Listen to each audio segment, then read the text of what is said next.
V Sloveniji ste pripravili nov predlog davčne zakonodaje. O čem se gre, kakšne so novosti?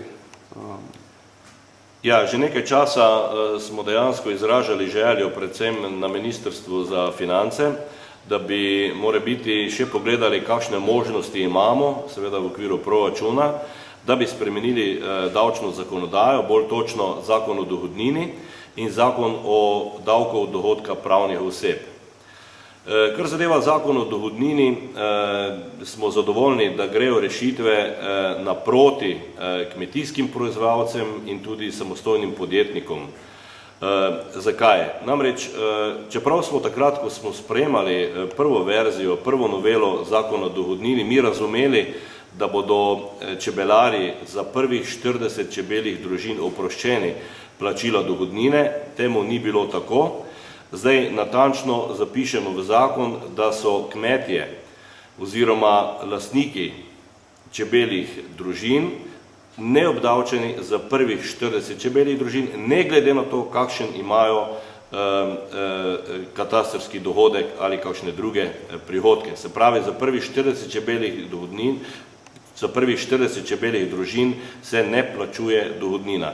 Za kmete in samostojne podjetnike uvajamo tudi tako imenovano investicijsko olajšavo, seveda ne za samostojne podjetnike brez zaposlenih, za tiste, ki imajo v povprečju na leto vsaj 2 delavca zaposlena. Ta olajšava gre v višini 20% od investicijske vrednosti oziroma maksimalno 10.000 evrov na leto.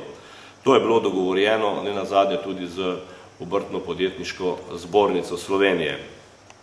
Drugo so pa potem še dvig praga dohodkov, pri katerih so zavezanci upravičeni do tako imenovane dodatne olajšave, ki smo jo uvedli z novelo zakona o dohodnini v letošnjem januarju.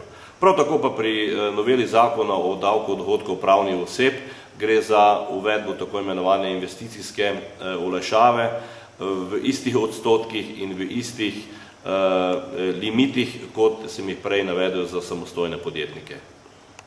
Lahko je rekel, da je ta davčna zakonodaja, ki je letos veljala, oziroma pravila, ko so bila letos, da so malo neprijetno presenetila recimo vaše volivce?